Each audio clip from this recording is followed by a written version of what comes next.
Good morning. It is Monday, March 27th, 2023, and I'm back in heaven. I'm on the Middle Prong Trail. We are taking Middle Prong to Lynn Camp Prong. We'll pass by Indian Falls Flats, something like that. I should know these better. And then we're gonna head up Lynn Camp Prong to campsite 28 this evening. I've got Robin with me and Kristen is day hiking with me. And then tomorrow we're gonna go up Greenbrier Ridge to the AT. Gotta get that part. Then we'll come back down, grab our things, and head down to Myrie Ridge and campsite 26, and we'll stay the night there. And then we'll go out Panther Creek Wednesday morning. So it's beautiful out here. There was a little bit of a rain shower just as I entered the Smokies, and it's gone. And I'm thinking, other than maybe a very light shower or two, no real rain. Yay! It will get very cold tomorrow. I think one of the lows says, well, the feel like is 19. I didn't tell Robin that. She's prepared. But I think the actual temperature is going to be like 30. Let's hope it doesn't get that cold. But other than that, it's going to be beautiful weather. So here we go.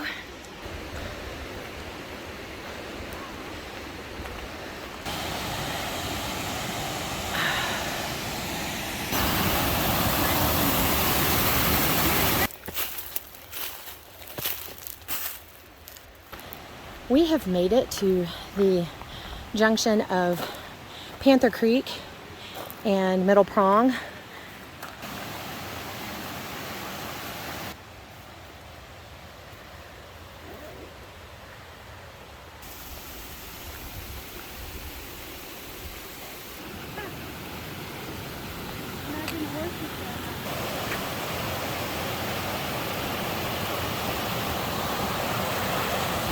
We're going to the Indian Falls, and as you see, the trail actually goes off to the left.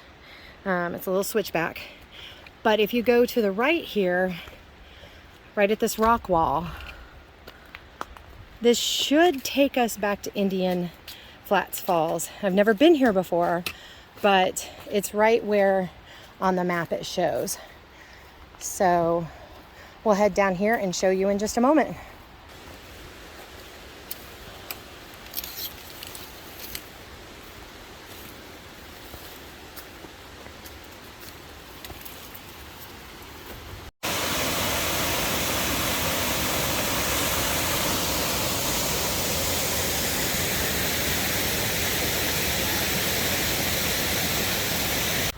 So I am hiking back down Middle Prong Trail, back at the Indian Falls. My friend Robin took a very bad spill. While we were there, we met the same people that we met at the junction from Indiana, and they became our trail angels. One of them is carrying her pack, and they are with her while I go ahead to a point where I know I had service to try to go ahead and find a place to go. She's in good spirits. She's mad at herself. I think we all have had those moments on trail where we do something and we know better, but our mind is not completely on it. And Robin is incredibly intelligent and skilled in the backcountry, but she's also human. And she's very upset. I'm already seeing the story in this and the fun times that we'll tell when she feels better. But I've done it before. I think I've told you guys about my Laurel Falls story. We all have done it. And I feel bad for her because I know that anger that she has right now, but she'll be fine. Obviously the trip is cut short. I know, I mean, this is a long journey, and there are going to be mishaps, and there are going to be things that happen, and I'm very lucky that something like that hasn't happened to me, and hasn't happened on trail with me or anyone since I started my map. So I'll give you an update before I cut short this video. Hi guys, I'm recording this a couple days after Robin and I have gotten back from the Great Smoky Mountains National Park. It was kind of a whirlwind day and I wasn't able to get back with you on an update that day. Robin ended up breaking her arm. The break was a clean break up by the head of the arm of the humerus where it attaches to the shoulder. Luckily, it doesn't require surgery. But I do think there's probably going to be a fairly long road to recovery for her. She's fine. She was in great spirits the entire time. Okay, maybe not great spirits, but she is not a complainer. She is a doer. Her remaining calm, cool, and collected when it happened was a big contributor to us getting off the mountain as fast as possible and to getting her to the medical center as fast as possible. So kudos to Robin. She's a very strong woman, and I'm very honored to be her friend. So we did get her off the mountain. I think it just took us maybe a couple hours. Well, no, it probably took us longer than that. I think it happened around 12:30, and we were in my car about 3:30. So that sounds about right.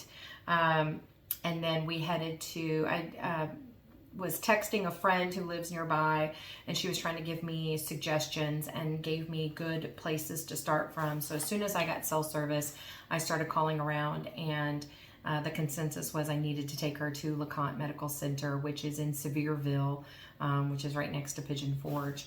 So I took her there. We got there about 5 o'clock, and we did not leave there until about 9:30 that night. LeConte Medical Center was very professional. They took very good care of her. It was a long wait in the ER, but I think right now nationwide, it's a long wait in any hospital or healthcare facility. So once we got past that, everything went smooth, and they fashioned her with a sling. They x-rayed her arm, they x-rayed her facial bones, because she did have a very large black eye. She hit her arm first and then her head or her eye. She was trying to turn, so when she realized she slipped, she was trying to turn to get her back to where she fell on her backpack, but didn't quite make it. So they did a CT of her facial bones, which came out normal, and then they showed us the break, and then because it was so late, of course, we stayed the night, and then we left the next morning to come home. And then the next morning she had an appointment with her orthopedic surgeon, who said that surgery was not necessary, and fashioned her with a different sling, and she's at home recuperating, and she will make a full recovery, and I'm sure the fastest that it can be. So, but I did want to touch on a couple things. For starters, a lot of things that went through my head on the way down and then since is, is there anything else we could have done to handle this any better? We were very fortunate. I think everything went as textbook as a situation like this could go. We had met that couple at the junction of Panther Creek, so 1.5 miles, 2 miles. We were able to talk to them a while. We had things in common. We lived in the same state. Robin and their daughter both attend Indiana University. They're both seniors, so there was a lot that we were able to converse about and feel comfortable with, and we talked about it the whole way up and how neat it was that we found them. They were there before us at the falls, and then of course when it happened, and they were our trail angels who helped her off the trail and carried her backpack. So that was definitely a godsend. And then Robin keeping her cool when it happened and assessing the situation and thinking, telling us what hurt. She thought she dislocated it. She was adamant that she dislocated it, even though it didn't kind of look dislocated, because she could feel and move and had all motion in her fingers. Her hand didn't hurt, her elbow didn't hurt. I'm in the medical field, and it didn't even dawn on me that a break it was right here, it was at what they call the surgical neck. So your humerus has this ball that goes into your shoulder joint that makes up your shoulder, and then from there it narrows and then goes down into the long bone or the shaft of the humerus. Right there at that neck is where it broke. So where that is, there is no tendon attachment there. Therefore, there will be no pain in her fingers, and they would be mobile. I didn't even think of that, to be honest with you. But I could tell it didn't look dislocated, but she knew that there was something wrong right away. She knew something was wrong. So I sat down and scooted to her through the algae of the rock, and that algae was so slick. It's not that you can't cross it if you're careful. She was very careful going out there. She crossed over, she took videos, she took pictures. What happened is that when she came back over, I think her mind was off of the carefulness because she'd made it over okay, and she took a hair bit different route than what she took going over. And while your muscle memory tells you, okay, I stepped here, and it was okay, she's on a new surface and wasn't able to test that surface before she stepped, thinking that it would be okay.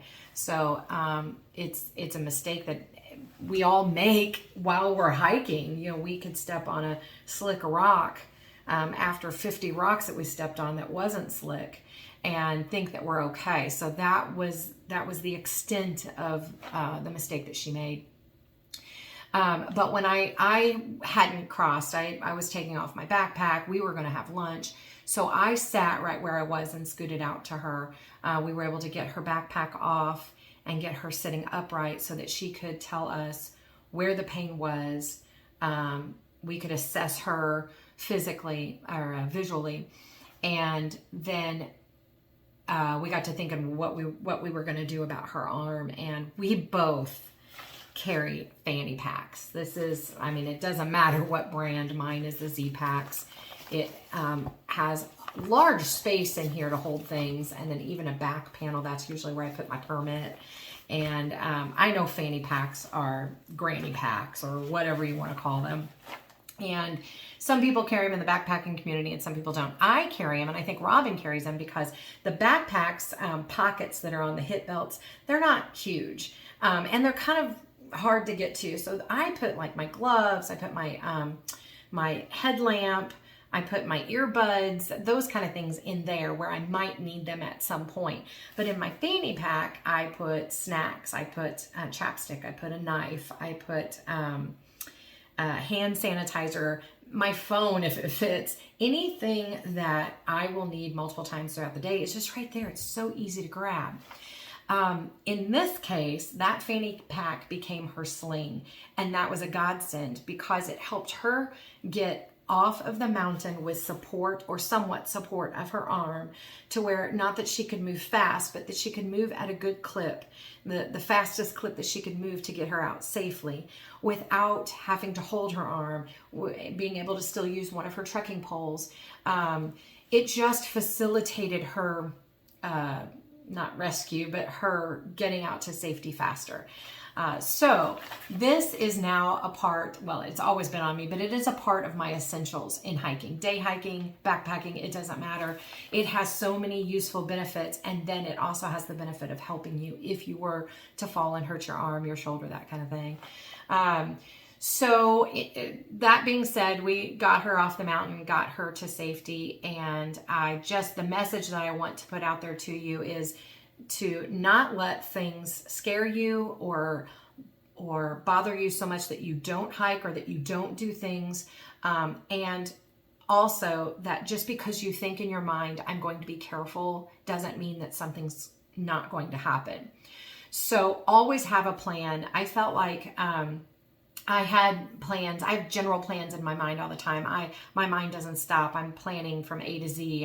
I'm thinking of this happening. I'm thinking of that happening. And so from my standpoint, when this went down in my mind, I'm thinking, okay, she can walk. We don't need the SOS button. So that plan went out the window. Any plan that involved that went out the window. Then I was, even though I know Robin, then the next thing that pops in my head is her mental well-being. Is she okay? Does she feel like she can, so things were coming and going out of my mind like that. But when I was thinking about maybe things that might have gone differently, would have been like if she would have fallen and broken her leg. You know, at what point then, you know, and it's the same situation where you're still assessing it. You're assessing the mental capability. I was thinking, what would have happened if this were me and I was by myself? If I was by myself, I would have put all of the essentials that I needed, including my spot device or my InReach, in or on my fanny pack, and I would have left my backpack and I would have hiked out.